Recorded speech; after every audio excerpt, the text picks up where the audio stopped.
Bonjour à toutes, bonjour à tous, ravi de vous retrouver pour cette nouvelle émission d'AGA TV. L'Observatoire économique des agents généraux est le sujet de ce plateau aujourd'hui. L'Observatoire économique des agents est le premier observatoire intermarque d'assurance à réseau physique.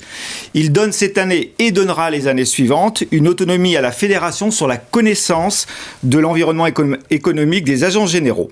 Vous allez découvrir des enseignements factuels, mais aussi quelques éléments de prospective. Pour vous et pour la profession, nous avons le plaisir de recevoir sur ce plateau Grégoire Dupont. Bonjour Grégoire. Bonjour Jean-Luc. Vous êtes directeur général AGA. Maxime Le Tribaud, bonjour. Bonjour Jean-Luc. Vous êtes associé Eurogroupe Consulting. Nous avons le plaisir aussi d'avoir Arnaud Loubier. Bonjour Arnaud. Bonjour Jean-Luc. Vous êtes président d'Interfimo. C'est bien cela? Tout à fait. Et Jean-Charles Pied est avec nous également. Bonjour Jean-Charles. Bonjour Jean-Luc. Vous êtes vice-président, président adjoint, excusez-moi, d'AGA. Vous allez découvrir les enseignements macro, mais aussi micro de cet observatoire, de votre métier. Nos invités commenteront bien sûr les chiffres importants. Ils parleront de vos clients, de vos agences, de votre organisation et bien sûr des perspectives économiques de votre métier. Tout d'abord, nous évoquerons effectivement la raison et la création de cet observatoire, ainsi que cette méthodologie pour planter un petit peu le décor. Grégoire Dupont, est-ce que vous pouvez nous rappeler ou évoquer auprès des agents qui nous regardent la méthode, pourquoi effectivement vous avez créé cet observatoire? Alors, la volonté, clairement, c'est d'outiller la réflexion de la fédération. Comme ça a été dit, il y a beaucoup de monde qui parle des agents. Il y a beaucoup de données au sein de chacune des directions réseau des compagnies. Il y a quelques données marché, mais il n'y avait pas de données externes, inter-réseau, comme ça a été précisé. Donc c'était vraiment la volonté de donner corps à cette réalité variée d'agents généraux, puisque finalement le rôle de la fédération, c'est de fédérer des profils, de fédérer des données. Donc c'est bien l'objet de cet observatoire, c'est rassembler des données de différentes sources, ce sera évoqué je crois par mon voisin, pour pouvoir finalement orienter les actions de la fédération et donner un cadre de référence aux agents, quel que soit leur niveau de développement économique, création, regroupement ou départ à la retraite. Vraiment, c'est ces deux aspects, outiller la fédération et outiller les agents par rapport à leur développement économique. Maxime Le Tribaud, vous allez nous parler un petit peu de la méthodologie, puisqu'on va évoquer un ensemble de chiffres. Vous allez les commenter, messieurs. La méthodo. Comme l'a évoqué Grégoire à l'instant, en fait, il fallait collecter et récupérer le maximum de données pour pouvoir faire cet observatoire. Exactement. Donc, la première action qu'on a menée, c'est une grande enquête en ligne auprès des 12 000 agents généraux français auxquels on a eu un taux de réponse relativement élevé puisque on a à peu près un peu plus de 1000 agents qui ont répondu à cette enquête. Alors, ce qui est important à noter, c'est que malheureusement, dans cette première enquête, on n'a pas eu le taux de réponse qu'on aurait souhaité avoir pour les réseaux spécialisés vie. D'accord. Donc on va probablement dans les années futures revoir un peu la méthodologie pour adapter l'observatoire également à ces réseaux spécialisés. Mais néanmoins, en plus de l'enquête en ligne que l'on a réalisée sur le mois d'avril de cette année, on a complété et croisé ces données avec les données de la CAVAMAC, qui est la caisse de retraite des agents généraux, pour pouvoir d'une part néanmoins proposer un certain nombre de données aussi sur la façon dont la profession des réseaux spécialisés vie évolue, sur les aspects notamment sociologiques, démographiques et économiques sur la partie commissionnement et rémunération, mais également avoir une profondeur d'analyse sur une quinzaine d'années, puisque la CAVAMAC nous a permis d'avoir des données qui remontent à peu près à 2004. Donc l'enquête en ligne plus les données de la CAVAMAC nous permettent de couvrir l'ensemble des champs de l'observatoire de cette première année. Et on a également récupéré les données publiques qui pouvaient provenir de CGPA sur notamment les natures de commissionnement. Et puis de l'UNASA et de l'ARAPL sur l'analyse du compte de résultat des agents généraux. Donc l'ensemble de ces éléments nous permet aujourd'hui de partager les chiffres et les informations qu'on va discuter aujourd'hui. Que nous allons voir, donc des données accessibles et consolidées, et puis du déclaratif via le questionnaire avec un peu plus de 1000 répondants d'agents généraux. Jean-Charles Pied, vous avez encadré le pilotage de ce projet. Qu'est-ce que vous pouvez nous en dire ? On a mis en place déjà une méthode, on la sent déjà autour de la table, c'est-à-dire une ouverture à la relation à nos partenaires, déjà, pour pouvoir vraiment sécuriser effectivement cette data à travers nos partenaires de la Cavamac et autres. Donc ça, c'est important. On l'a ouvert aussi à une commission qui travaille chez nous sur la fiscalité, avec des collègues référents qui nous ont permis aussi d'appuyer à la fois le questionnaire et tout ça. Donc ça, c'était dans la méthode, je pense que c'était important. Après, aujourd'hui, politiquement, il est évident qu'on ne peut pas vivre dans une fédération nationale sans avoir une data personnelle. C'est important. Alors pourquoi c'est important ? Parce qu'elle n'est pas présente avec nous, mais déjà c'est important pour notre président, puisqu'il faut vraiment bien se connaître aujourd'hui pour pouvoir discuter, rien qu'avec notre mandante déjà. Et puis on était très sollicités en fait par nos collègues aujourd'hui, puisque effectivement... Vos collègues agents généraux ? Voilà, nos collègues agents généraux qui ont quand même toujours besoin... De donner un peu plus... Ouais, puis d'être sécurisés. Est-ce qu'on est bien dans le moment sur cette charge-là, ou sur notre chargement personnel, ou sur notre développement, comment va la vie économique ailleurs, dans les autres réseaux. Donc ça, c'est très important, et c'est un outil qu'on leur avait, entre guillemets, un peu promis, et puis c'est l'heure de l'avoir, c'est quelque chose qui nous manquait à la fédération. Il n'y a pas de lien avec le Covid ? Est-ce que c'est le hasard qui a fait que... Non, c'est pas le hasard, c'est la préparation de notre campagne, et derrière ce mandat, avec Pascal Chaplon et le comité directeur qui a été élu, on a beaucoup travaillé sur notre programme des 3 ans, et on faisait quand même le constat que cet élément manquait, il nous manquait vraiment ces données-là pour pouvoir sécuriser nos prises d'opposition. Aujourd'hui, c'est vrai que très souvent, Jean-Luc, vous l'avez dit dans votre intervention, mais très souvent, les chiffres qu'on leur reprenait, c'est des chiffres qui étaient donnés par nos compagnies ou par des tiers, mais moins affinés. On avait vraiment besoin d'affiner ça. Et puis après, on voit aussi qu'au travers de notre organisation nationale, régionale et puis les verticaux, ça nous permet aussi de faire de la matière pour aller voir nos collègues et puis animer tous ces espaces politiques. Donc voilà, on a planté le décor. Donc c'est le premier observatoire intercompagnie, donc qui globalise l'ensemble des réseaux d'agents généraux. Donc ça, c'est une première. On va rentrer dans le détail. Véritablement, vous allez avoir des chiffres, des éléments concrets qui vous concernent tous. Vous pourrez vous comparer potentiellement, mais aussi voir votre présent, votre activité, voir votre agence et le financement de la reprise. On va en parler aussi avec Arnaud. L'évaluation de son agence, de son éventuelle reprise, transmission, tout ça, on va le voir très concrètement. Mais avant cela, nous avons besoin d'avoir quand même des premiers commentaires un peu macro, en fait, sur les résultats de cet observatoire. Et on va commencer par le profil type, si je puis dire, de l'agent général. Maxime, qu'est-ce que vous pouvez nous dire du profil type ? Alors on va parler de moyenne, puisqu'on est sur le profil robot type effectivement d'agent général. Donc tout le monde va se reconnaître, mais en même temps se comparer, voilà, ça va ressembler à tout le monde et en même temps à personne. Alors ce qui est intéressant dans le profil d'agent général 2022, c'est qu'il y a des éléments qui demeure, on va dire, fixe si on regarde sur les 15 dernières années. C'est notamment l'âge moyen des agents généraux aujourd'hui. Il est de 49 ans, il était à peu près de 49 ans il y a une quinzaine d'années. L'âge d'entrée dans la profession également, qui est autour de 40 ans. En 2019-2020, il était également autour de 40 ans il y a une quinzaine d'années. Donc ça reste un métier, on va dire, de deuxième partie de carrière, si on veut l'analyser de cette façon-là. Ce qui est intéressant à regarder dans les choses qui évoluent, par contre, et là je vous laisserai le qualifier, mais je crois que c'est plutôt positif, c'est le taux de féminisation de la profession, puisque aujourd'hui, il y a environ un agent sur 5 qui est une femme, donc une agent générale d'assurance. C'était un agent sur 10 il y a 15 ans. Donc en 15 ans, il y a eu une multiplication par 2 du taux de féminisation. Et ça va encore s'accélérer puisque si on regarde les agents qui rentrent dans la profession aujourd'hui, c'est un agent sur 3 qui est une femme. Donc on peut projeter globalement qu'à l'horizon 2030, il y aura entre 25 et 30% de femmes dans la profession d'agent général. Jean-Charles, vous voulez commenter ce profil agent, ce profil type ? Ce que j'aime bien rappeler quand même, effectivement, c'est qu'on est 12 000 cartes d'identité quand même. C'est important, parce que effectivement, on est plus ou moins loin dans sa carrière.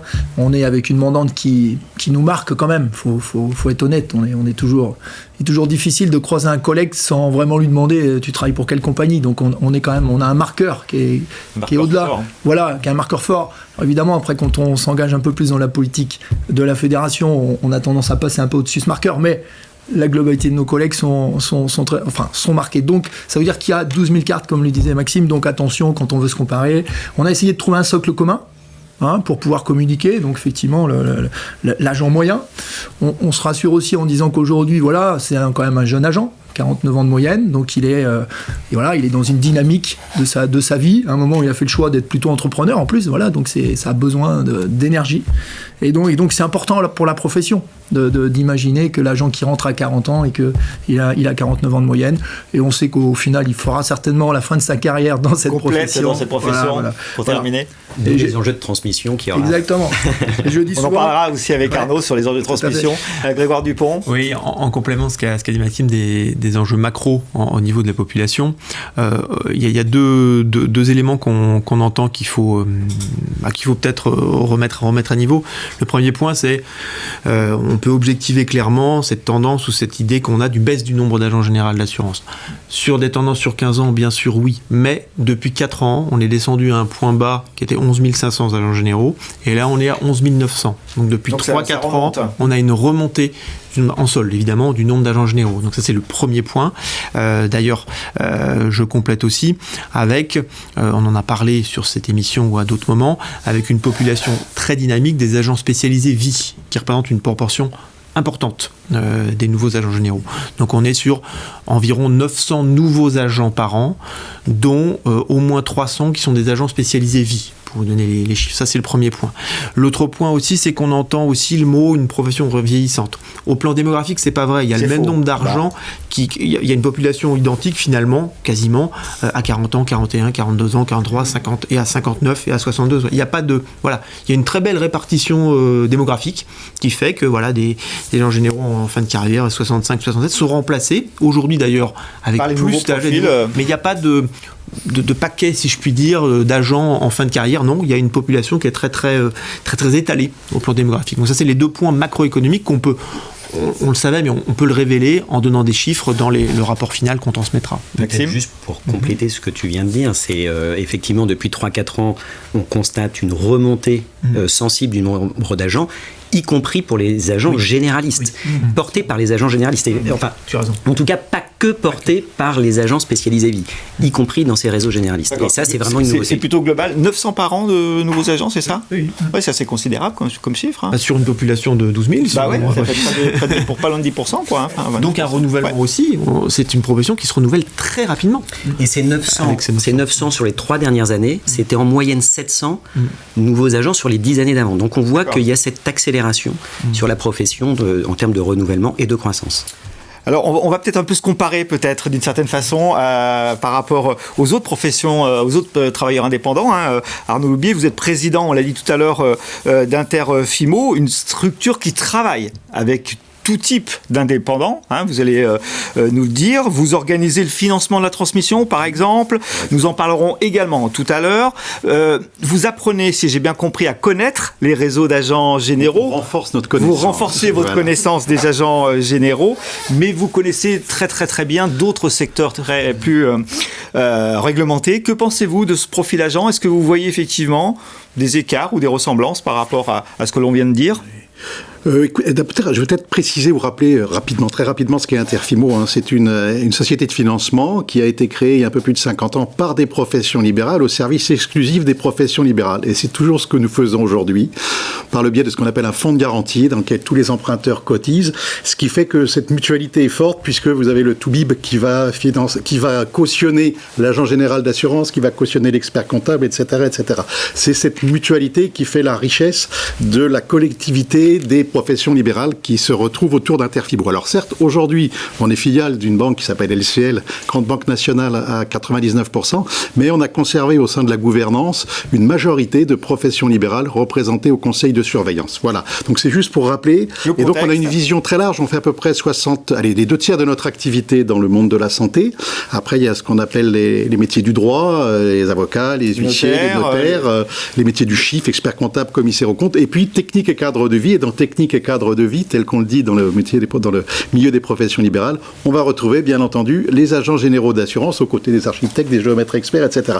Donc le point commun entre toutes ces professions, c'est d'une part qu'elles sont réglementées, c'est notre spécialité. Réglementées, ça veut dire qu'il faut un diplôme pour exercer. Et il faut un diplôme et il faut démontrer des capacités et des compétences, voilà, qui sont les clés d'entrée, en fait, dans ces professions. C'est ça qui est essentiel. Donc ça, c'est le point commun. Voilà. Parce qu'en fait, dans notre métier, quand on fait du financement, qu'est-ce que mesure, c'est le risque. Et le risque, en fait, il repose essentiellement sur le dirigeant, la capacité qu'il a à exercer son métier. Est venu se greffer depuis quelques années, et depuis même de nombreuses années, la notion d'entrepreneur. Il faut être aussi entrepreneur. Il ne faut pas seulement être un homme de l'art.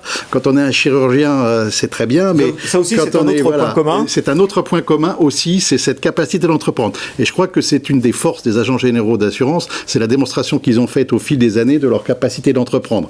Et ce que l'on constate aussi dans toutes les professions, et c'est ce qu'on développe aujourd'hui, c'est ces rapprochements qui s'opèrent, tout simplement parce que un agent d'assurance, quand il va vendre son portefeuille parce qu'il part à la retraite, il a développé toute sa carrière et il n'a pas forcément un seul acheteur en face, il va trouver 2 ou 3 associés qui vont devoir reprendre. Donc c'est un autre point commun, voilà. Cette volonté de rapprochement. Et nous, on est là, bien entendu, pour financer ces transmissions, ces rapprochements et toutes ces opérations qu'on qualifie d'incorporelles, parce qu'en fait, on est sur des portefeuilles, on est sur des parts, des actions de société, on n'est pas sur de l'investissement immobilier ou matériel. Voilà, ce que l'on fait aussi. Donc globalement, ça se ressemble par rapport à des profils types d'autres professions. Voilà. En revanche, ce qui est très intéressant, cet observatoire, ça nous donne une vision plus fine de ce qu'est le métier d'agent d'assurance, parce que je reconnais humblement que même si on en finance depuis 50 ans, c'est pas notre activité phare et on a la volonté, avec l'AGA, de développer ensemble et d'être davantage partenaires au service du développement de la profession. Voilà. Alors, un autre élément de cet observatoire, on a parlé du profil type, ce sont vos clients, les clients. Nous allons effectivement aborder ce point-là désormais. On va prendre que quelques chiffres. De toute façon, vous pouvez avoir accès aux données de l'observatoire. Une partie des données via une infographie qui se trouve soit sur les réseaux sociaux, soit sur le site d'AGA. Donc l'objectif, c'est pas de vous abreuver de chiffres, mais de peut-être creuser sur certains éléments. On voit par exemple que 2/3 des clients des agents généraux sont des particuliers, 2/3 d'un côté, et cela représente 54% des commissions. Donc il y a un petit différentiel. Est-ce qu'on peut tirer quelques enseignements de cela, Jean-Charles ? Déjà, moi je trouve que on tient notre place au travers ce marché du particulier. On est capable de les séduire. Très souvent, on nous explique qu'on n'est certainement pas les distributeurs de demain. Mais si, on est très résilient, on a un vrai SAV, donc on existe. On existe dans cette partie de métier. Voilà. Donc après, on sait, qu'est-ce qu'on peut dire au travers ces deux chiffres comparés, si on a envie de les comparer. On sait qu'effectivement, c'est un métier difficile, le particulier, par rapport au professionnel. Il est difficile parce qu'il est exigeant. Très forte concurrence entre nous, tous les distributeurs. Et donc aujourd'hui, il nous prend du temps. Mais aujourd'hui, malgré tout, quand on regarde ces chiffres-là, s'ils n'existaient pas, je ne sais pas combien on serait d'agents généraux, mais certainement beaucoup moins. Un peu moins, peut-être. Exactement. Donc voilà, donc moi, le premier enseignement que je tire politiquement de ce chiffre-là, c'est qu'on existe. On a une vraie part de marché. On va continuer à la défendre. Voilà. Après, par une structuration de nos entreprises, peut-être qu'on trouvera une efficience économique peut-être meilleure dans cette comparaison. Mais aujourd'hui, on a besoin d'eux. On est très, très heureux d'assurer beaucoup de particuliers. Et ce marché, à mon avis, est encore un marché... je veux dire, le tout, la toile, pour moi, c'est pas la réponse. On voit bien, beaucoup d'ailleurs de grandes compagnies se sont cassés les dents en pensant qu'ils feraient tout par la toile. Voilà. Maxime, vous voulez commenter ce chiffre, ces 2/3 des clients pour 54% des... Pour compléter ce que vient de dire Jean-Charles, sur la toile, par exemple, effectivement, le direct sur le marché des particuliers en France, aujourd'hui, il est moins de 2%. Il est moins de 2%. Il a dû atteindre 2,5-3% il y a quelques années. Il est redescendu en dessous de 2%. En souscription full digital. Alors, je parle full digital. Oui, pas de consultation. Non, pas de la souscription par Internet dans un réseau d'agents généraux. Je parle bien des acteurs full web. Et donc là, la part de marché est redescendue. Ce qui est important, c'est de voir que la baisse également de cette part de marché des agents généraux sur le marché des particuliers et a freiné de façon significative dans les dernières années. On estime qu'il y a à peu près un tiers du marché des particuliers qui est vraiment intéressé et attiré par la proposition de valeur des agents généraux. Alors pas pour souscrire, mais en fait pour avoir un assureur expert dans une agence physique au coin de la rue, le jour où ils ont un sinistre. Et donc ça représente à peu près la part de marché aujourd'hui des réseaux d'agents généraux, 35%, et vraisemblablement cette part de marché devrait rester stable, en tout cas pour les 5 à 10 ans qui viennent.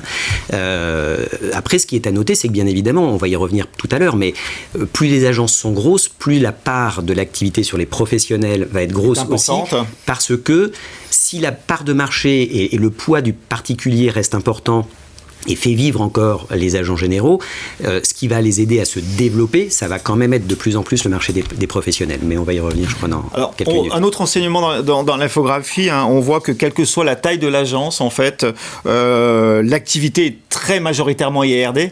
Oui. C'est 78% des commissions et 75% du temps passé par les agents. Grégoire Oui, alors, petit rappel méthodologie, là je fais un petit peu comme les intervenants de la Sofres aux soirées électorales. Sur ces données, c'est des données issues de l'enquête qu'on a lancée en avril. Donc du déclaratif. Donc c'est du déclaratif, mais c'est uniquement sur les réseaux généralistes. D'accord. Voilà. Donc sur les réseaux généralistes, oui, c'est la part majoritaire le dommage, mais on peut le lire dans l'autre sens. Sur les réseaux généralistes, 26% du commissionnement et sur les assurances de personnes. Parce qu'on a tendance à opposer réseau vie exclusif, oui, ils font vraiment que de la vie, et réseau généraliste en mettant un signe égal, réseau généraliste et le réseau IRD. Non, 25% de l'actif, en moyenne, 26% de chiffre d'affaires d'une agence dite généraliste est sur la vie. Et comme vous le savez, c'est une moyenne, donc ça peut fluctuer. Mais c'est-à-dire que ce virage pour les réseaux bien sûr équipés, parce que un certain nombre de réseaux n'ont pas forcément une offre assurance de personnes développée ou pas du tout. C'est un vrai relais et qui est un relais de croissance. On a parlé des pros et c'est second relais de croissance. Donc c'est le socle, si je puis dire. Le particulier et l'IRD sont le socle, mais on a bien un complément très significatif et pertinent dans la couverture du client sur les assurances de personnes en général. C'est le socle et c'est une photographie à un instant T qui est amenée, on le verra dans les années à venir, éventuellement à évoluer. Jean-Charles, c'est quand même notre histoire. Je veux dire, avant tout. C'est pour ça que je disais que c'était pas étonnant d'une certaine façon. On est quand même, malgré tout, c'était notre métier de base. Donc on est né sur l'incendie et après, bien sûr, toute l'évolution des produits.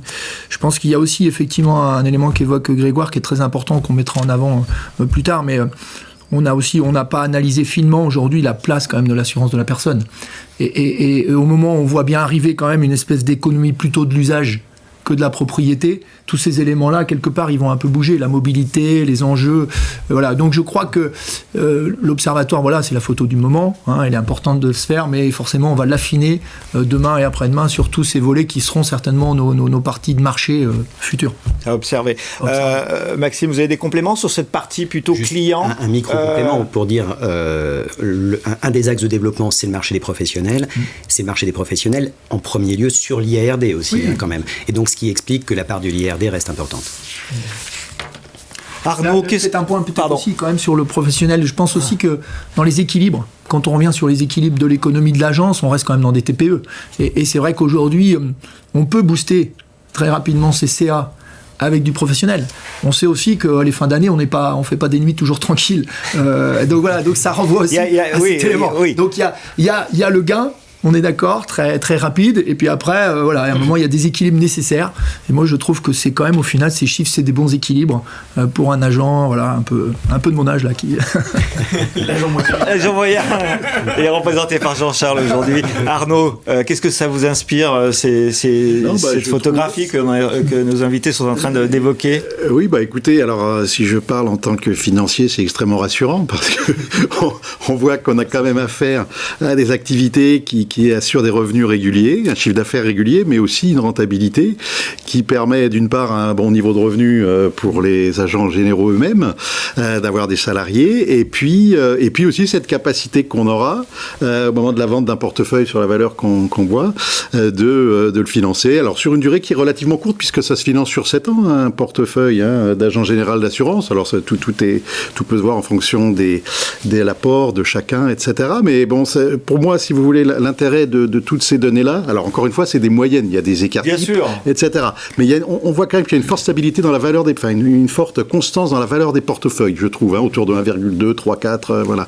Donc ça montre tout simplement qu'il y a une réalité, une capacité à financer les transmissions et donc à renouveler le nombre d'agents et la profession a de belles années devant elle, je pense. Merci de votre commentaire. Alors, on a commencé par le profil agent, le profil type.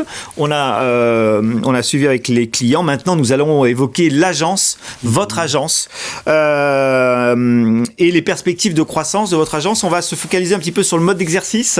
J'ai vu dans cet observatoire que 65% des agents généraux exercent en individuel. Grégoire Dupont, ça vous a surpris ce chiffre ? Alors, non, parce que, encore une fois, c'est une vieille profession, une profession avec un socle, et historiquement, c'est une profession libérale, justement, qu'on exerçait seul, autour d'un fort investissement personnel, avec la technicité tenue au niveau de l'agent, comme les professions libérales, évoquées par Arnaud. Donc non, mais par contre, encore une fois, c'est l'autre, c'est le miroir. C'est donc 35% d'entre eux exercent à 2, 3, 4, 5, etc. Ça, par contre, ce chiffre-là m'a surpris, tout cas, il est apparu sur notre bureau, voilà, on ne le pensait pas si important.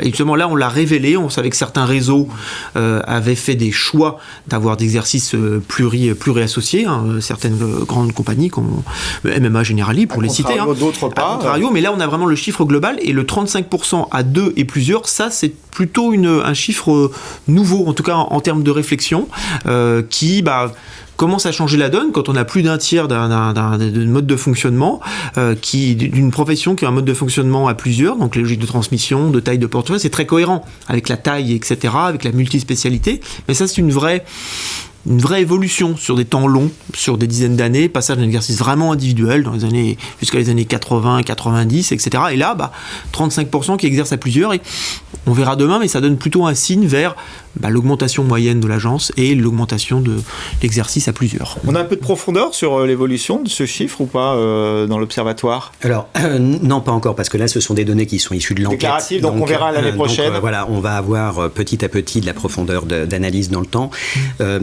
Ce qu'il faut rappeler peut-être dans les 35%, c'est qu'on parle bien des agents généralistes. Là. Donc 35% qui ne sont pas en individuel. On a vu que dans les réseaux spécialisés visiblement, il y a aussi quelques cas d'associations qui peuvent exister, mais c'est probablement moins développé effectivement que pour les réseaux généralistes. On voit encore des agents en EIRL dans l'observatoire. Oui.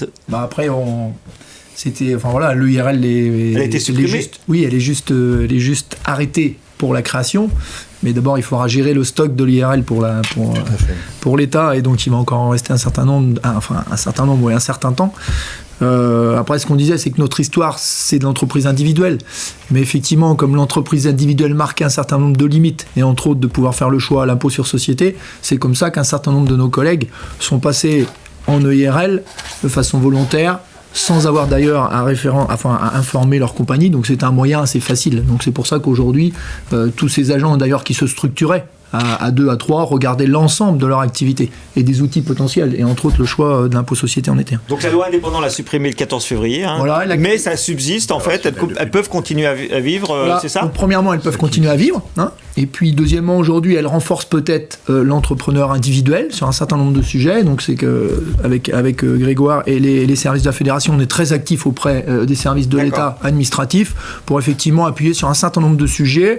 On en connaît déjà qui viennent... en tout cas, on connaît des décrets qui viennent de sortir et qui sont plutôt favorables à la profession, comme possibilité demain d'amortir son fonds son indemnité, son portefeuille, on appelle ça un portefeuille.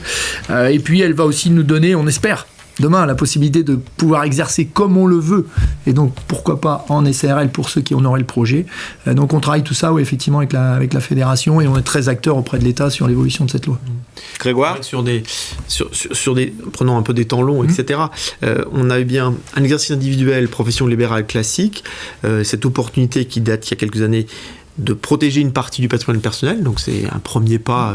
L'EIRL, c'est une demi-SARL, entre guillemets. Je ne suis pas aussi bon spécialiste, aussi bon fiscaliste que Maître Pied, mais voilà. On voit bien que sur des temps longs, on n'a qu'une banalisation peut-être au niveau des outils juridiques de l'exercice de la profession libérale, ou une modernisation, ça dépend où on se fait dire, mais on voit bien que ces différents statuts juridiques se développent dans d'autres professions, peut-être qu'Arnaud nous dira non, mais on voit bien qu'il y a un moment sur une vingtaine d'années de modification, d'approche plus entrepreneuriale, et notamment dans ces modes d'exercice. D'accord. Et l'une des pistes, c'est ce que dit Jean-Charles, c'était la dimension SARL, mais tout le monde ne va pas exercer en SARL, mais on voit bien que cette sophistication des outils et une adaptation au profil de chacun. Donc on a une variété, je pense que demain, là je joue un peu aux oracles, je me lance, on aura une variété des modes d'exercice, je pense, encore plus important parce qu'il y a plus d'outils. Il y a plus d'outils à disposition.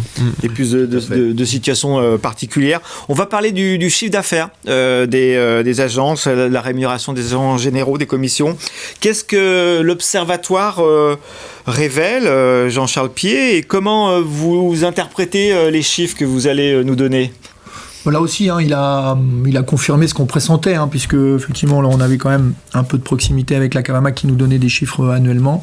Mais voilà, il conforte que l'agence est en train de se structurer, qu'elle vit effectivement autour d'un agent, 4 de moyenne. D'accord. Voilà, donc c'est plus, on sort de cette histoire. On était un peu, quelque part, on venait dans ce métier. On sort de l'histoire de l'agent tout seul, c'est ça, oui, l'agent tout seul, cette profession libérale, très souvent de père en fils. Vous voyez, on rentre dans un moment, mais qui est le moment aussi de beaucoup de TPE aujourd'hui, voilà, on est dans un moment plus professionnel, donc ça se structure, il y a des besoins. Voilà, et de fait, forcément, les chiffres d'affaires sont plus élevés. Donc aujourd'hui, 1,4 de moyenne dans les agences, d'accord.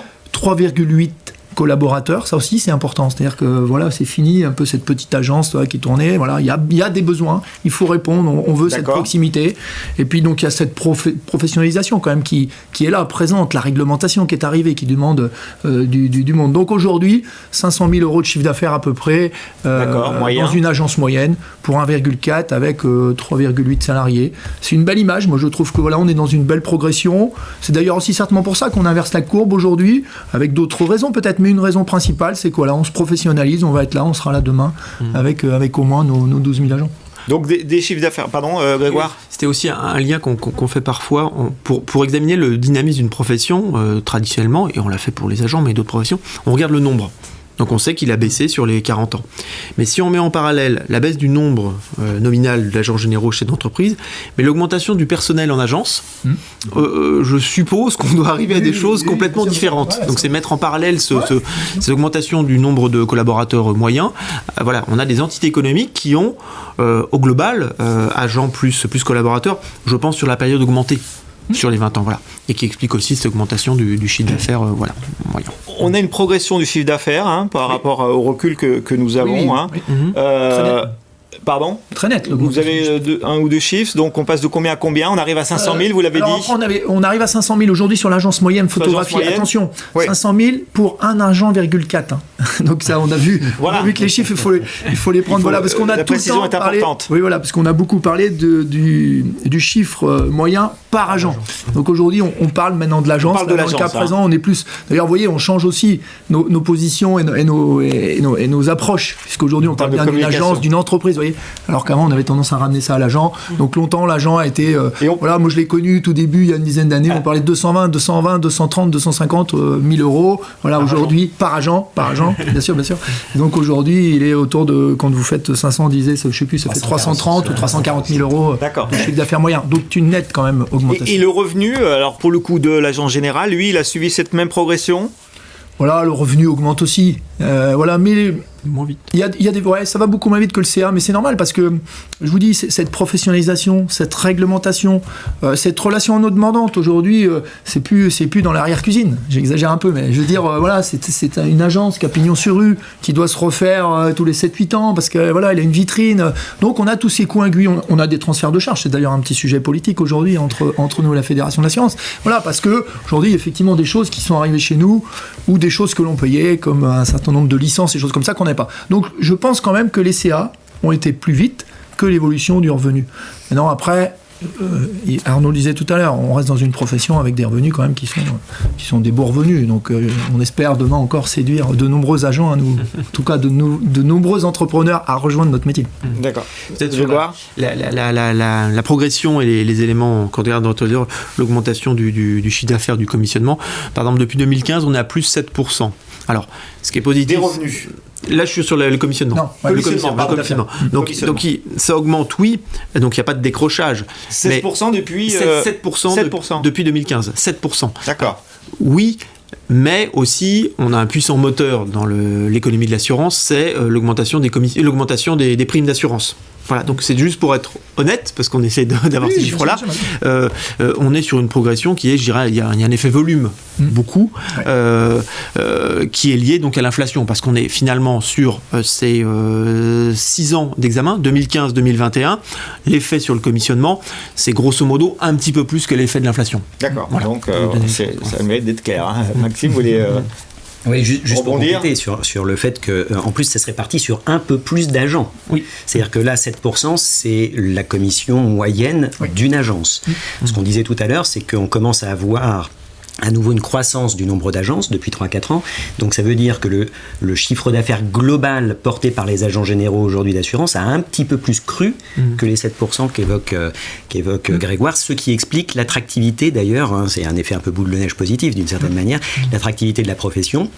Elle se professionnalise, elle a plutôt une activité qui est porteuse, elle est sur des segments, les professionnels ou patrimoine, qui sont aussi plutôt des segments en croissance, qui ne sont pas forcément complètement saturés non plus, puisqu'on sait que le marché des professionnels n'est pas saturé, même s'il y a de plus en plus de concurrence qui s'intéresse à ce marché.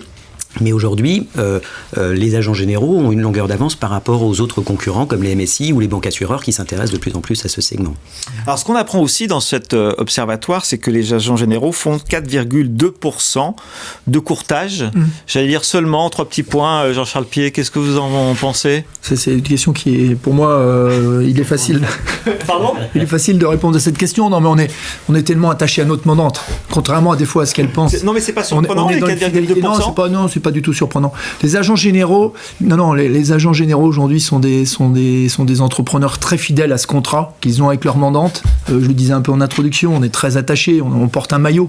Voilà, alors on porte bien sûr le maillot de l'agent général préalablement, mais derrière on porte toujours un maillot d'une compagnie au final, avec les hauts, les bas d'une relation. Donc on est très fidèles. Et au bout du compte, enfin là je vais un peu personnaliser l'intervention, mais moi j'ai toujours des difficultés à faire du courtage entre guillemets accessoire, comme on appelle, parce que c'est toujours compliqué. On va avoir affaire demain, dans notre volonté d'avoir un service après-vente de bon niveau, on aura affaire à des gens avec lesquels on n'a pas trop l'habitude, on ne sait pas trop travailler. Donc voilà, donc de nature aujourd'hui, l'agent général, voilà, il porte les produits de sa compagnie. Et donc quand il y va, de toute façon, c'est parce que sa compagnie n'arrive pas vraiment à trouver la solution et ça l'embête plus que ça le ravit. Et sur ce point-là, ce qui est intéressant sur le sujet du courtage, là, avec justement ces données, on met sur la table une donnée objective qui vient d'ailleurs d'un de nos partenaires tiers, c'est GPA pour le nommer, pour dire voilà, arrêtez le fantasme du côté des directions réseau des compagnies. Plus ou moins suggéré arrêtez dans ma les question. fantasmes. Moi je l'appelle du courtage défensif, entre guillemets. C'est quand la compagnie ne fait pas, ne fait plus, et le client est équipé. C'est ce qu'on voit au quotidien. Il faut garder le client. Voilà. Donc ça permet de dépassionner le débat et voilà. Et il y a tout intérêt et à travailler avec sa mandante au niveau système d'information, connaissance des produits, sécurité, s'il y a un pépin, relation avec les services sinistres, etc. Évidemment, c'est toujours plus confortable. On va parler dans la deuxième partie de cette émission du financement, de la transmission, etc. C'est un gros sujet, c'est un vrai sujet. Le mode d'exercice, comment le transformer éventuellement, mais on va pas vous abreuver de chiffres. Je vous rappelle qu'effectivement, vous pouvez consulter tous les chiffres via une infographie sur le site d'AGA ou sur les réseaux sociaux d'AGA. Mais un dernier chiffre sur le sujet, effectivement, effectivement de l'agence. On a un chiffre d'affaires de 133 000 euros par collaborateur. Qu'est-ce que vous en pensez, Jean-Charles? C'est correct, pas correct? Ça vous a surpris ou pas? Je le pensais un petit peu plus bas, en fait, réellement. Je trouve que c'est un chiffre quand même qui est confortable pour travailler. Aujourd'hui, notre métier, quand même, l'investissement, c'est la ressource humaine. On n'a pas besoin, voilà, après, une fois qu'on a son bureau, un peu d'outils, mais j'ai envie de dire que ce qui fait la force de notre activité, de l'entrepreneur que je suis, moi, c'est forcément mon équipe. Voilà, et donc, à 133 000 euros aujourd'hui, on sait bien que des fois, quand on discute un peu sur des projets d'installation, voilà, dès qu'on dépasse les 100 000, globalement, on doit pouvoir à la fois amortir, recruter, former et bien servir son client. Donc je pense que 133 000, c'est un chiffre qui est vraiment intéressant. Ça veut dire aussi que nos collègues, il y a des fois qui ont toujours ces doutes, vous savez, de l'investissement, malgré tout, comme c'est dans la ressource humaine, un CDI, ça paraît long, est-ce que je vais le faire, je le fais pas, est-ce que j'anticipe? Moi, je trouve que c'est un chiffre qu'il faut qu'ils lisent comme un chiffre confortable et qu'ils aient pas peur. On en parlait encore ce midi avec Grégoire en préparant cette intervention. Aujourd'hui, on est comme dans toutes les professions, hein. Recruter, c'est pas si facile que ça.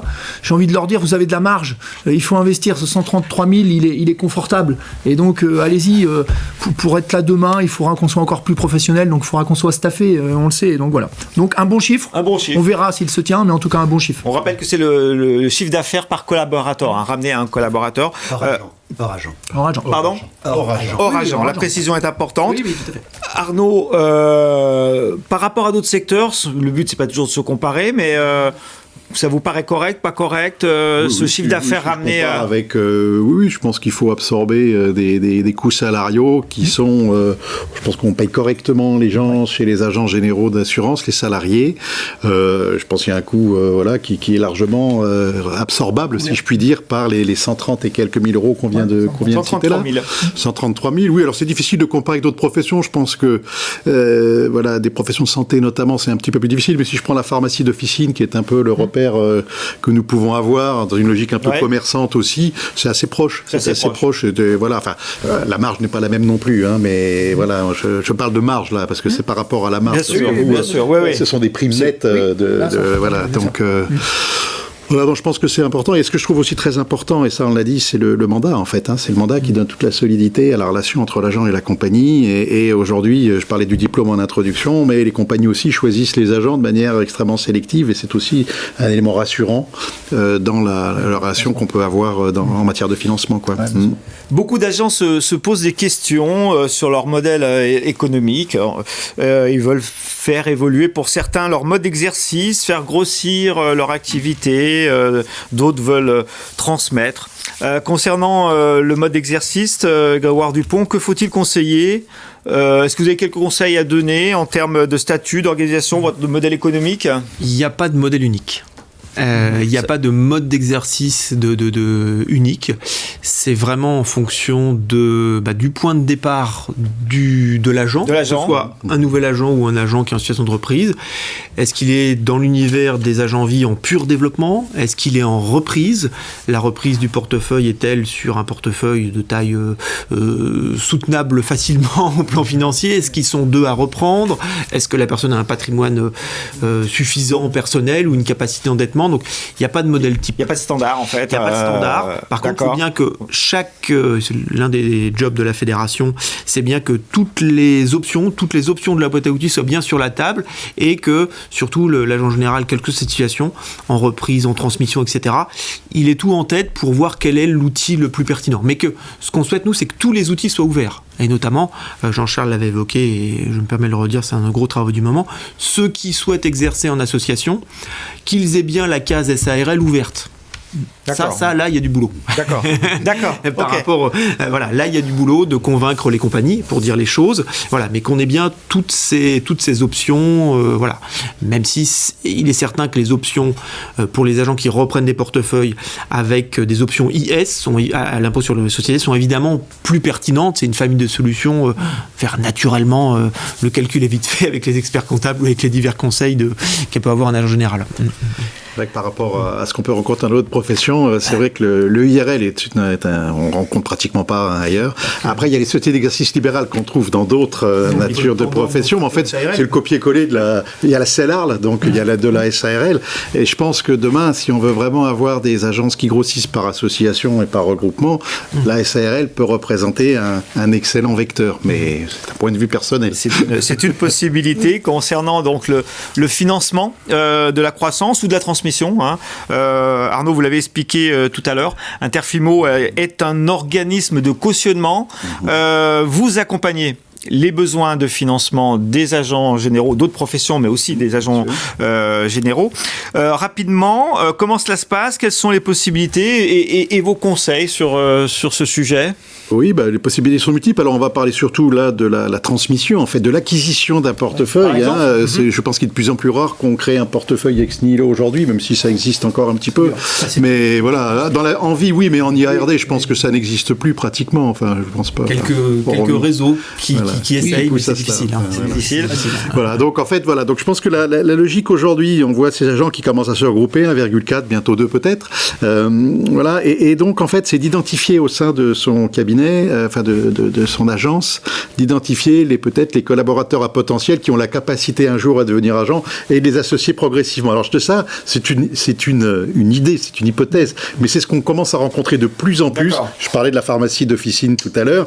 Il y a un adjoint dans la pharmacie qui a son diplôme et on va l'associer progressivement 10, 15, 20%, de manière à ce qu'il puisse progressivement, Et donc l'idée, c'est de commencer à penser transmission, non pas à 64 ou à 65 ans, mais dès qu'on a 45 ou 50 ans, de manière à pouvoir pas forcément transmettre tout de suite, mais prévoir une transmission progressive. C'est un conseil que je donne. Et ça facilite bien sûr l'accès au financement pour ceux qui vont reprendre ces actions ces parts de la structure, de l'agence. On peut même ajouter un élément, mais qui est peut-être pas dans l'esprit de la transmission, mais c'est que dans la période où il est aussi difficile de garder des collaborateurs, la part B, c'est aussi un moyen d'amener un collaborateur dans la vie de l'entreprise, à l'Assemblée Générale et tout ça, ça permet peut-être à un moment de le déclencher vers la transmission. Donc c'est vrai que c'est important. On va en profiter. Comment ça se passe pour quelqu'un qui a besoin d'un financement, par exemple? Concrètement, en fait, ça se passe bien en général. Oui. Il faut. Alors, l'idéal, c'est d'avoir quand même un petit apport. C'est-à-dire que quand on a 40 à 45 ans, puisque c'est un petit peu à cet âge-là qu'on s'installe la plupart du temps, on a déjà en général un petit capital. C'est bien d'avoir 15 ou 20% du montant du besoin. Bon, c'est bien. Et après, donc tout simplement, il y a la valeur du portefeuille. Elle est là, 1,3. Enfin, je peux dire ça. Elle est 1,3, 1,4. Voilà. Et en fait, il y a la rentabilité que va dégager ce portefeuille qui est relativement ça. Alors, ça dépend forcément des compagnies, mais globalement, il y a une forme, on l'a vu, la marge, elle est à peu près stable. Il y a une marge moyenne en tout cas. Et donc, tout simplement, cette rentabilité qu'on va dégager une fois des déductions faites des revenus attendus par l'agent lui-même, va permettre d'assurer le remboursement. Et en fait, tout simplement, on va faire un business plan et on va regarder la capacité de remboursement. Étant entendu que la norme, la règle, c'est 7 ans. Mais il n'y a pas de règle absolue. C'est-à-dire qu'on va rembourser en 7 ans. La rentabilité de l'agence permet normalement le remboursement en 7 ans du prêt principal qui va représenter 80-85% ça, c'est du classique, besoin. C'est classique. Alors on peut monter à 10 ans. Oui. On peut monter à 10 ans, mais il faut mieux que ça passe à 7. Ça paraît court, non, spontanément comme ça, non? Oui, mais la valeur du portefeuille n'est pas énorme, entre guillemets. Elle est suffisante, mais elle n'est pas énorme. Donc en fait, si on veut comparer avec, par exemple, prenez la biologie, aujourd'hui ça vaut 300% du chiffre d'affaires, la biologie. Donc forcément, on ne peut pas le financer à 7 ans aujourd'hui. Mais donc c'est juste pour comparer un petit peu. 7 ans, c'est normal pour de l'incorporel. Mais je pense qu'on peut aller un petit peu plus loin, étant entendu qu'il arrive aussi qu'on finance, et ça c'est un élément aussi qui est assez récent, ce qu'on appelle les OBO, les Owner Buyout, c'est-à-dire qu'on rachète son propre portefeuille. On était un entrepreneur individuel, on va créer sa structure, qui va elle-même racheter mais on va racheter son propre portefeuille, qui permet de se dégager du cash. Mais là, il ne faut pas dépasser 7 ans, parce que là, ça veut dire qu'on survaloriserait le portefeuille avec tous les risques que ça représente. Voilà. En tout cas, vous êtes quelques éléments très, très concrets et très clairs. Grégoire Dupont, sur cette partie transmission, financement. Alors, financement, donc en bien ces précisions-là, au-delà aussi, et on l'a vu avec les équipes d'Interfimo et au-delà, c'est plutôt les agents en reprise d'activité. On a bien un challenge qui est d'expliquer aux financeurs les mécanismes sous-jacents de cette profession. encore, le mécanisme du commissionnement n'est pas immédiatement pris en compte par l'ensemble des financeurs et des banquiers, etc. Donc on a aussi cette logique-là on a un petit module en commun, d'ailleurs Interfimo, sur comment convaincre son banquier. Voilà. Donc on a aussi comment convaincre son banquier. D'accord. Voilà. C'est qu'on fait de formation qu'on diffuse en fait au sein de... C'est pas pour les prêts à la conso ou les prêts immobiliers, mon cher. C'est pour les prêts professionnels. Voilà.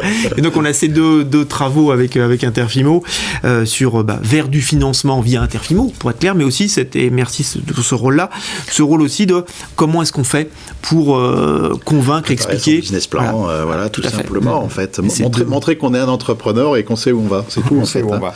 Donc ça, c'est des éléments importants pour la transmission de son portefeuille, éventuellement le rachat de son portefeuille, vous l'avez évoqué, sa croissance en général. Alors on a parlé beaucoup de chiffres quand même, donc on va essayer maintenant de prendre peut-être un petit peu de qualitatif, de commentaires plutôt sur ces éléments-là. Quelques verbatim, peut-être. Comment vous avez ressenti, peut-être Grégoire, tous ces chiffres-là qui sont arrivés, ça donne quoi en tendance, en appréciation, vous qui connaissez bien les agents généraux? Plus donc en appréciation personnelle, parce pour le coup, on était sur du chiffre et de la data hard sur tout ce qu'on a fait.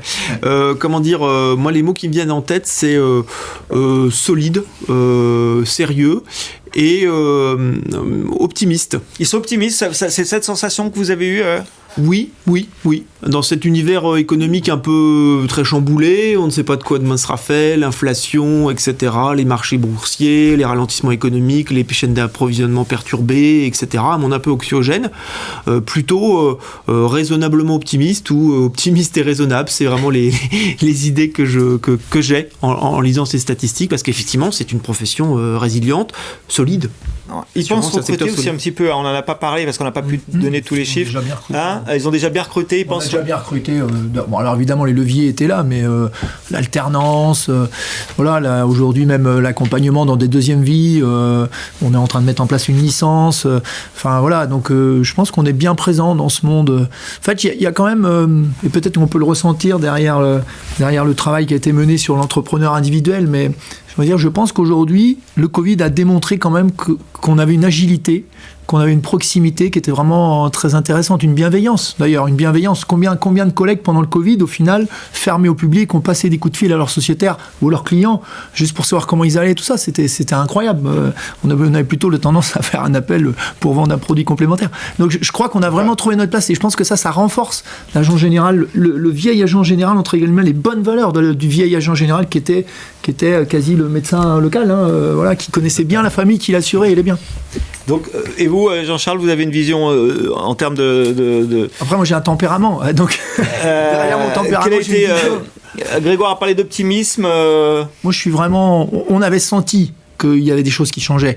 Moi, je fais partie du groupe de travail sur, par exemple, le MBA. On avait vu que dernièrement, de grandes compagnies comme AXA redonnaient une vraie valeur à l'agent général. On l'avait pressenti, les recrutements et tout ça. Et aujourd'hui, de nombreuses compagnies, Generali aujourd'hui. Donc aujourd'hui, moi, bien sûr, derrière, la mienne a toujours cru qu'à ce mode de distribution. Donc j'étais pas vraiment inquiet. Mais en tout cas, ce que je pense, c'est qu'on a une place comme jamais on l'a eu. Il faut qu'on la saisisse, et on est quand même attendu au tournant de la professionnalisation. Donc ce moment de l'observatoire est important, il nous rassure, il démontre qu'on est là économiquement, qu'on a certainement passé une période difficile, mais qu'elle est derrière nous, et que c'est pour nous demain le reste du gâteau. Donc pas d'euphorie, mais de l'optimisme, raisonné peut-être, non, d'une certaine façon. En tout cas, les chiffres, Maxime voulait apporter votre conviction. on va compléter. Ça faisait longtemps qu'on n'avait pas parlé. Non, mais je pense que ce qui est intéressant à dire, c'est que l'enquête a été conduite sur le mois d'avril de cette année. On ne peut pas dire que le mois d'avril de cette année n'était pas anxiogène. Et pour autant, on a 40% des agents qui nous disent qu'ils anticipent une hausse de leur activité de façon assez significative dans les 3 prochaines années. D'accord. Donc 40% qui prévoient une croissance entre 5 et 15, plus de 5%, et même 10%, plus de 15%. C'est quand même significatif. J'ai pas suivi Maxime. Trop de chiffres là. Pardon, trop de chiffres, tu le chiffres. Donc 40%. 40% au total qui pensent que dans les 3 prochaines années, ils vont avoir une croissance de leur chiffre d'affaires de plus de 5%. Et dans ces 40%, il y en a même 10% qui pensent que ça sera supérieur à 15%. Alors ça, c'est les 40% qui voient une vraie croissance de leur activité dans les 3 prochaines années. Les 60% restants voient une activité qui va rester plutôt stable. Donc c'est pas des agents qui voient une activité qui va décroître en fait. Donc c'est soit stable à 60%, soit en croissance à 40%. Dans un moment où l'enquête était dans une zone d'incertitude quand même, on pourrait dire. Alors, je vais revenir à ce que vous disiez tout à l'heure, Jean-Charles. On a le sentiment que depuis quelques temps, alors vous l'avez lié peut-être à la période du Covid, on voit une forme de renouveau des attentions, en fait, on va appeler ça comme ça, des marques vis-à-vis de leur réseau d'agents généraux. Maxime, Jean-Charles en a un petit peu parlé, en disant que... Qu'est-ce que vous en pensez, vous, qui avez cette vision sur l'ensemble de la... Ce qu'on voit depuis quelques années, ça se matérialise dans les chiffres, effectivement, de retour à la croissance du nombre d'agents généraux généralistes, c'est que la plupart aujourd'hui des compagnies qui ont des réseaux d'agents généraux sont repartis dans une logique d'ouverture d'agences, en solde net, j'entends. Ça, c'est les chiffres encore. Ça, ce sont des chiffres qu'on constate dans tous les réseaux. On voit par des signes de marché aussi cet investissement. Jean-Charles parlait de Generali qui rachète la Médicale, qui était dans le groupe de Monsieur Loulier. On voit aussi que Telem a annoncé qu'ils ont dépassé le seuil de 300 agences. Ils étaient à 250 il y a quelques années. Et tous les autres réseaux sont dans cette dynamique-là. Donc il y a vraiment un nouvel engouement des compagnies qui ont des réseaux d'agents généraux pour effectivement accompagner ce réseau dans le développement de leur activité. C'est juste l'effet Covid ou c'est simplement la matérialisation concrète qu'on n'oppose pas le digital à la proximité que c'est... Moi je crois, d'abord on se l'est déjà dit, il y a une démonstration que le tout-toile ne marche pas. 2 points et demi. Moi je pense aussi qu'il y a un vrai sujet, qui aujourd'hui met tout le monde autour de la table sans discussion, c'est la réglementation. Et donc de fait aujourd'hui, on voit bien qu'il y a un certain nombre de sujets qui sont mieux à l'agence quelque part. Peut-être parce que d'abord ils sont dans une gestion plus petite et donc peut-être moins en danger que dans des grands groupes et tout ça. Donc pour moi vraiment la réglementation, l'effet Covid effectivement, et puis aujourd'hui notre professionnalisation. Ça c'est l'enjeu d'aujourd'hui et de demain. Mais ça paye déjà. Ça paye déjà, d'accord. Moi je pense. Ça a déjà été enclenché de façon très, ça paye déjà, très large. On l'a dit, les chiffres, on ne va pas les répéter, mais la structuration, et puis, alors ils ont certainement été acteurs d'ailleurs, puisque malgré tout, ils ont aussi cassé quelques systèmes de nomination, de recrutement. Aujourd'hui, on n'est pas automatiquement, parce que je suis le fils automatiquement agent général. Je dois avoir. Alors, on n'a pas une règle complètement parfaite sur la capacité à l'entrée de ce métier, sur le niveau, mais ceci étant, les compagnies en mettent quand même une forme de garde-fou pour dire aujourd'hui, pour être agent général, il faut être entrepreneur, on se l'est dit depuis le début, il faut quand même une capacité sur un certain nombre de sujets juridiques, et puis il faut savoir piloter socialement une équipe. Nous, on est j'ai jamais vu autant de stages de management à la Mutuelle de Poitiers, par exemple, pour laquelle je travaille. Donc, je veux dire, aujourd'hui, on voit bien que tout ça, ça a été senti, c'est avancé collectivement, aussi avec les syndicats verticaux, nos collègues, qui ont très bien compris ces enjeux. Donc aujourd'hui, on est plus que jamais présent et on sait qu'on coûte, entre guillemets, je ne sais pas si on peut se le dire, mais parce qu'on le sort un peu moins dans le chiffre, mais aujourd'hui, c'est un moyen qui ne coûte pas si cher que... qui a des fois été dénoncé, je ne sais pas comment prendre les bons mots, mais qui a des fois été dénoncé, qui est un moyen économiquement très intéressant de gagnant-gagnant pour les agents généraux et les compagnies. Et leurs compagnies, donc un renouveau des attentions, peut-être aussi une nouvelle attractivité du métier, non, qui se dessine derrière les chiffres de cet observatoire ou pas, Maxime ? Oui, la professionnalisation dont a parlé Jean-Charles, le fait que les compagnies réinvestissent sur leur réseau d'agents généraux, le fait que surtout la profession a réussi sa mue en fait, parce qu'il y a quand même 15-20 ans, on se posait des questions sur l'avenir du modèle d'agent général. Aujourd'hui, je pense que plus personne se pose la question sur l'avenir de ce modèle, parce que les agents généraux ont réussi à faire la transition vers le marché des professionnels. Ils réussissent maintenant vers le marché des assurances vers les métiers, les produits des assurances de personnes, vers l'assurance vie. Donc les pros, ils l'ont plutôt pris au courtier. L'assurance vie, c'est plutôt aujourd'hui au CGP.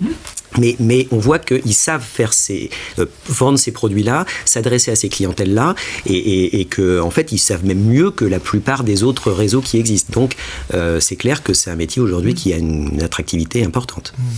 Il nous reste 2 ou 3 minutes à passer encore ensemble. On va peut-être parler des prochaines étapes de ce premier observatoire. Hein, on le rappelle, hein, c'est la première fois qu'il a été réalisé. Grégoire Dupont, c'est quoi les étapes d'après ? Alors, on a tout... Bon, il y a l'étape de l'année prochaine, faire une V2. Voilà. Bon, il faut exploiter ces chiffres, les faire vite. Donc, on a un gros enjeu de communication au niveau des agents généraux, au niveau de la place, au niveau des compagnies, au niveau de l'ensemble des parties prenantes. Donc, on a toute une dimension, je dirais, collective, France Assurance et les réseaux, et notamment outiller les unions professionnelles verticales, donc les organisations de marque, pour pouvoir challenger, voilà les données macro, toute la profession, et dans le réseau, voilà les données. Ça peut permettre d'avoir des éléments de discussion, de comparaison, etc. Ensuite, c'est l'aspect individuel. On a comme projet aussi, justement, dans les agents en situation de reprise, donc ils ont un portefeuille qui est, dans la plupart des cas, proposé par la compagnie, avec, il faut, je dirais, avoir des outils pour challenger un petit peu les chiffres. Et là, on veut outiller, mais ça, c'est devant nous, les repreneurs, pour leur dire, bah, posez-vous la question sur tel ratio qu'on a évoqué, le ratio, par exemple, sur le personnel. Bah, voilà ce qu'on a, nous, en moyenne. Vous, il est vraiment, vraiment, vraiment beaucoup plus bas. Il y a un sujet. Donc, c'est aider, mais là, on a le travail qui est devant nous, aider les repreneurs dans cette situation-là, et puis bah, faire vivre le partenariat Interfimo sur la base de ces chiffres. Voilà un petit peu les 3 enjeux que nous avons de mise en œuvre, d'utilisation de ces données. Je crois que le rapport complet sortira courant juillet. Tout à fait. Pour ce premier observatoire, hein, c'est la prochaine étape de l'ensemble du rapport. On arrive au terme de cette émission. Jean-Charles Pied, quels sont vos mots de conclusion après autant de temps passé sur les chiffres de cet observatoire ? Je crois que notre volonté forte, c'est toujours la même qui nous anime à la fédération. Le moment où vous avez la chance, comme je l'ai en ce moment, de participer à ce comité directeur et de pouvoir travailler sur des sujets politiques ambitieux, importants. Je veux vraiment que nos collègues nous entendent. C'est important. L'observatoire, on s'est pas fait plaisir. C'est important. Grégoire vient de le dire, on a besoin de tout ça parce que les enjeux de demain, effectivement, les 2 enjeux de demain, c'est le financement, c'est nos structurations, c'est tous ces éléments-là. Et pour être encore plus fort dans la relation avec la Fédération de l'assurance, on a besoin vraiment de se connaître. Donc, on a besoin d'eux. Faut que tout le monde plus que 1000, hein. Tu vois, plus que 1000, parce qu'effectivement, 1000, ça même nous si a... c'est un bon chiffre, quand même. Mais ça nous a laissé sur notre fin avec Maxime, Grégoire, dans le travail. Non, il y a peut-être une question de délai. En tout cas, on les attend tous. Je les regarde là. Il faut que vous répondiez la prochaine fois à raison de 2-3 000. On avait un peu challengé d'ailleurs les verticaux et puis les régions pour dire voilà, c'est important d'avoir tout ça. C'est plus que jamais important. On n'en fait pas la démonstration, mais en tout cas, on en voit aujourd'hui tous les fruits possible au travers ces quelques chiffres. C'est indispensable d'avoir un observatoire sur son propre métier. On encourage vraiment tous les agents généraux qui nous regardent l'année prochaine à venir contribuer et alimenter ce très bel outil qui est un outil de marché désormais, enfin qui s'installe comme un outil de marché, un outil de comparaison, une vigie en fait sur la profession d'agent général. Messieurs, on a terminé ce plateau. Merci de votre présence. Merci à tous les agents généraux et leurs collaborateurs qui ont regardé cette émission. N'hésitez pas d'ailleurs à recommander cette diffusion à vos confrères, à vos collaborateurs. Elle repassera en replay sur la chaîne YouTube d'AGA ou sur ce site sur lequel vous êtes connectés en ce moment. Merci à vous toutes et à vous tous. À très bientôt et portez-vous bien.